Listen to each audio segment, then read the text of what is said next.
El término coevolución se utiliza para describir situaciones en las que dos o más especies influyen mutuamente en su evolución. Una definición clara fue dada por Jensen en 1980. La coevolución es aquel proceso por el cual dos o más organismos ejercen presión de selección mutua y sincrónica en un tiempo geológico determinado que da como resultado unas adaptaciones específicas y recíprocas. Si no hay adaptación mutua, no se puede hablar de coevolución. La coevolución requiere de varias condiciones. La primera de ellas es la especificidad, es decir, la evolución de cada rasgo de una especie es debida a presiones selectivas de otros rasgos de las otras especies del sistema. Otra de ellas es la reciprocidad, es decir, los rasgos en ambos participantes del sistema evolucionan conjuntamente. Y por último, simultaneidad. Los rasgos en ambos participantes del sistema evolucionan al mismo tiempo. El proceso puede generar coadaptación, lo que es un ajuste recíproco de unos organismos a otros. Todo esto quiere decir que la coevolución puede tener consecuencias tanto microevolutivas como macroevolutivas. La coevolución se ve altamente beneficiada cuando los organismos interactuantes son especialistas, ya que así se fuerza un efecto sobre la eficacia de los organismos contendientes. En principio, todas las interacciones pueden participar de procesos coevolutivos, pero los resultados son diferentes. Así, en una interacción competitiva, el resultado esperable es que ambas especies se separen, por lo que no hay usualmente constancia a escala temporal larga del proceso coevolutivo.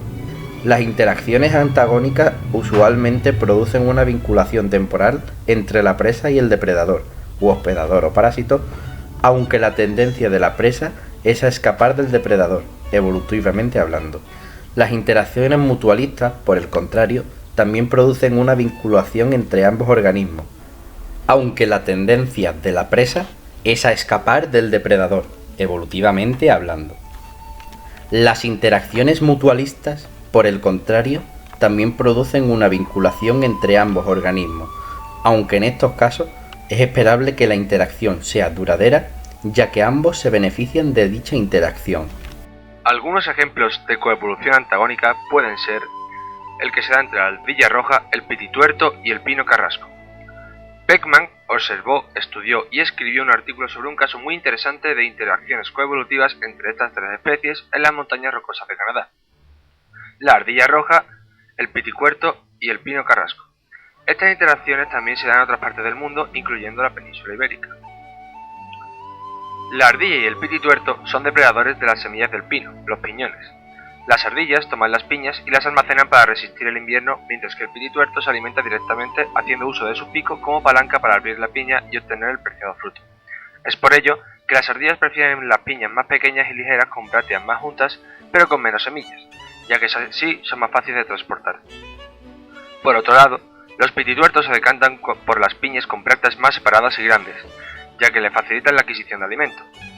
Los pinos han evolucionado de manera diferente para unas especies y otras, pudiendo observarse diferencias geográficas en la morfología de las piñas.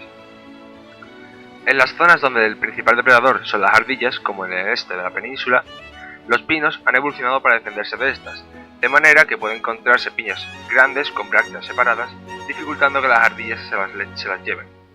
Estas son más fáciles de comer para los pitituertos. Por otro lado, en las Islas Baleares el principal depredador es el pitituerto, ya que carecen de ardillas. El pino carrasco se encuentra tanto en Mallorca como en Ibiza, pero el pitituerto solo en Mallorca, por lo que en dicha isla se encuentran las piñas más pequeñas con las brácteas juntas. También los pitituertos han evolucionado para adaptarse a los cambios de los pinos. En las zonas donde abundan estas aves, y por lo tanto el pino produce piñas con brácteas juntas, desarrollan un pico menos curvado y fuerte, permitiéndoles abrir piñas más resistentes. Con respecto a las ardillas, aún no se han encontrado pruebas de la evolución de estas para adaptarse a los cambios morfológicos de su presa. Este es un claro ejemplo de carrera de armamentos coevolutiva, ya que la selección natural, a su vez, va favoreciendo picos más fuertes en los pitituertos y piñas con brácteas más gruesas y cerradas. También, como ejemplo donde hay varias relaciones, destaca la que se da entre la pasiflora caerulea, o vulgarmente llamada flor de la pasión, y la Graulis vanillae, maculosa o mariposa de espejito, pertenecientes a los heliconios. Estas mariposas tienden a poner sus huevos en esta enredadera, de los que nacen larvas que se alimentan exclusivamente de las hojas de dicha flor. Es por ello que la planta ha necesitado desarrollar un mecanismo de defensa contra la fitofagia por parte de las orugas de esta mariposa. Se ha producido un cambio morfológico en los nectarios extraflorales que simula el aspecto de los huevos de esta mariposa, haciendo creer a las hembras que ya ha sido visitada por otra hembra y les obliga a buscar otro lugar donde realizar su ovoposición. Los nectarios son unas estructuras de la planta que segregan néctar para premiar a los polinizadores. Dependiendo de su localización, puede haber nectarios florales, que se encuentran en la flor, relacionados con la polinización, o nectarios extraflorales, en cualquier otra zona de la planta, pudiendo tener otra función. Los nectarios pueden tener diferentes formas, en este caso tienen forma cupuliforme, y se disponen a lo largo del pecíolo de las hojas jóvenes, donde suelen poner los huevos las mariposas. Esto evita que las mariposas pongan sus huevos en dicha hoja, evitando así el gran daño que producen las larvas. Una característica importante de estas mariposas es que recuerdan dónde han realizado la puesta en ocasiones anteriores. Esto se puede demostrar al podar una pasiflora donde una mariposa ha realizado su puesta y la mariposa vuelve al lugar donde estaba esta planta. Además, los nectarios extraflorales tienen otra función coevolutiva: evitar el parasitismo segregando néctar para atraer hormigas que alejen a los posibles parásitos para defender su territorio, estableciendo así una interacción mutualista entre la planta y el insecto, ya que éste obtiene un nutritivo alimento a cambio de defensa de la planta. Otro ejemplo de coevolución antagónica pueden ser como algunas plantas sintetizan sustancias para defenderse de insectos u otros herbívoros, como, por ejemplo, algunas especies de avis, que son capaces de sintetizar sustancias de tipo aromático como terpenos. En el caso de algunas especies europeas se produce la síntesis de limoneno, un monoterpeno que se produce para defenderse de un coleóptero llamado Dendrotoctus brevicomis, que se dedica a tunelar la corteza de la planta. No obstante, cuando el insecto entra en contacto con el terpeno, sufre una reacción de hipertrofiación, es decir, algo parecido a una reacción alérgica, lo que le lleva a abandonar la planta, que evita así ser atacada. Se observa como en poblaciones europeas, las cuales sintetizan el monoterpeno, los daños producidos por el escarabajo son mucho menores que en las poblaciones de avis americanas, las cuales se les introdujo el insecto a posteriori y no sintetizan ninguna sustancia aromática de este tipo. Por tanto, podemos ver un ejemplo de coevolución donde el avis europeo intenta defenderse del insecto, y este evita la planta en gran medida, porque aunque siga habiendo daños, son mucho menores que en las poblaciones americanas. También hay claros ejemplos de mutualismo entre plantas y animales. Un ejemplo claro es el que se da en zonas de México, concretamente en zonas áridas del estado de Hidalgo, en las cuales predominan cactáceas columnares y agaves. En estos ambientes los murciélagos son polinizadores específicos y dispersores propios de varias de estas especies. Las interacciones entre los murciélagos herbívoros y las plantas que consumen son muy importantes para la regeneración, el mantenimiento, la diversificación y la estabilidad de la vegetación en estos ecosistemas. Un ejemplo que refleja esto es la importante interacción que tienen los murciélagos nectaríferos con la población de agaves, que producen floraciones masivas para atraer a los polinizadores e incrementar su éxito reproductivo. Sin embargo, aún se desconoce de manera general cuáles son las especies de murciélagos herbívoros que interactúan con otras plantas quiropterófilas y cuál es la relación espaciotemporal entre los murciélagos herbívoros y las plantas que les proporcionan alimento. Es importante destacar que varios factores, como pueden ser la variación espaciotemporal de los recursos alimenticios, entre otras, afectan a los murciélagos, tanto a nivel individual como poblacional.